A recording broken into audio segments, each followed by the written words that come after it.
What's going on YouTube? It's Mike here. Today guys, in this video I'm going to be doing my top 5 iPhone 5 optimized apps.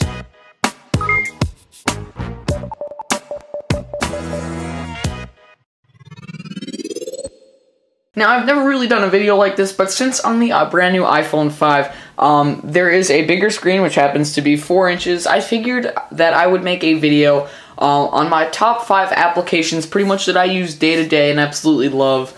But they've also been optimized for the iPhone 5 screen because, as you know, most apps that are currently in the App Store haven't really been kind of optimized. Stuff like YouTube, the Xbox Live app, and so on. A lot of apps haven't been optimized, and they still have that 3.5-inch setting and not the 4-inch. So it still does work on the iPhone 5. It's just the apps are smaller and there's black bars on the top and bottom. But, however, there are quite some number of apps that have been optimized for the iPhone 5 and the iPod Touch 5. And so today, in this video, I'm going to talk about my top 5. So the first one is going to be Google Chrome, and that's available for download from free. Pretty much, I use Chrome all the time, whether it be on my iPad, my iPhone, or pretty much any Apple device. I even use it on my Mac. Over Safari, all the way, any day. I absolutely love Google Chrome. In my opinion, it's a faster and much simpler browser than stuff like Safari or Internet Explorer, Firefox. I think that stuff is too complicated. Google Chrome is fast, snappy. I love the search bar, how it can be multi-use for URLs and searches and stuff like that. And I've just gotten so used to the overlay. So here I'll actually do a demo of a website. So I'll just type in my channel URL right here. So I'll just visit my channel right here on Google Chrome, and there you go. It all just loaded up on my phone, my full channel. And that's pretty much just how it looks. My video will start playing there in a second. But here you can see all my videos and stuff. So I like the UI much more of Google Chrome for iOS. And I do like how it is completely optimized for the iPhone 5 because there is a lot more on the screen and a lot more fits, and it's just longer. And so it fits with the iPhone 5 and it's much easier to browse and you get a lot in it. So the next app is Tweetbot, and this is $1.99 or $2.99 from the App Store. But I'm telling you, it is a great deal. Pretty much what it is a Twitter client, and it's the same thing as Twitter. Pretty much, you know, you sign in with your account on the app. And it's just a different Twitter client, but in my opinion, it's so much better than the Twitter app. Now, if you've been a long-time Twitter mobile user, you'll know that on iOS, Twitter 3.0 is probably the best Twitter that existed. And then they released 4.0, and it absolutely sucked. They changed the whole UI, and personally, I think Twitter 3.0 was so much better. So I finally decided to make the switch, and I've got a lot of recommendations, and everyone says Tweetbot is the best. And for the price, I definitely do agree. There are a lot of features, such as like viewing your profile and stuff.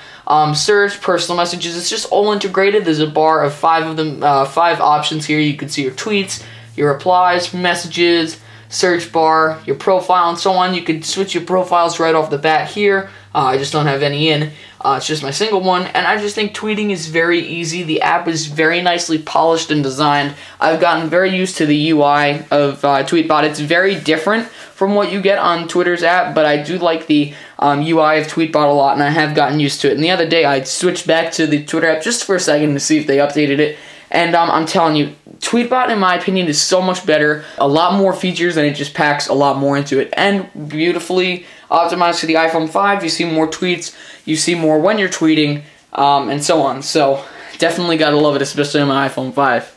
So the next app that I use is going to be Facebook. Yes, I know that I did change the app there. I had YouTube there originally, but I switched it up to Facebook because Facebook is my much more favorite app than YouTube. Plus, YouTube is not optimized for the iPhone 5 yet. But anyways, Facebook on iOS has gotten much, much better over time, and I'll explain this a little bit more. Pretty much with the iPhone 5's A6 chip and 1 GB of RAM, this is super fast. Look at how fast this is. I'll just hit this button here. In Facebook 5.0, they have sped everything up. They say that the buttons are now faster when you press. Everything's easier to access, and they've brought the lag up. It's not, you know, slow sliding and stuff anymore. Once you hit it, it immediately slides out. And they're saying that, you know, they've just optimized it all to make the app a lot faster and neater. But it has been optimized as well for the iPhone 5. So it does look really good, you know, just viewing my timeline right here. These are all happy birthdays. I could see my whole timeline here. I could switch off to my page right here,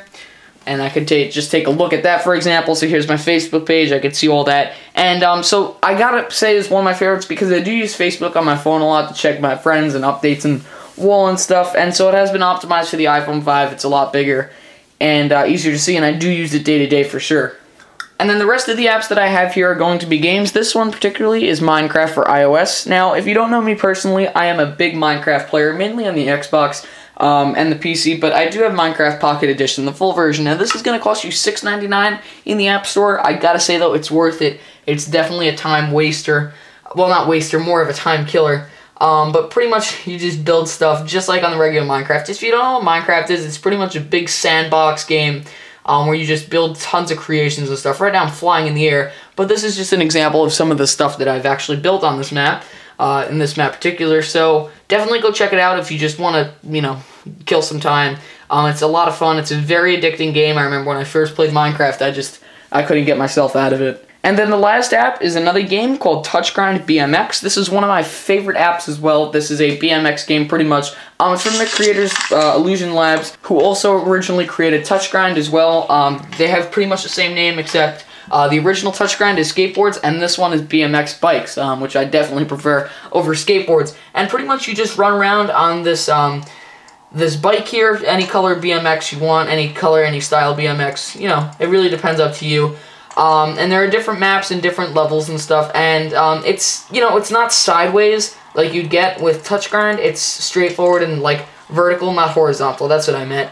And this app has been optimized to the iPhone 5, so you do have a lot more room. You can see the stuff in front of you before you're about to do tricks. So that's definitely a benefit. It's a lot of fun to play on the 5 compared to the 3.5-inch screen on the 4S and previous models. So big difference, and it's a lot more fun to play. So guys, that is my top 5 iPhone apps. If you like this video, please leave some comments below on your thoughts. Of course, rate, give this video a thumbs up, and click the subscribe button up top. And I'll see you guys in the next video.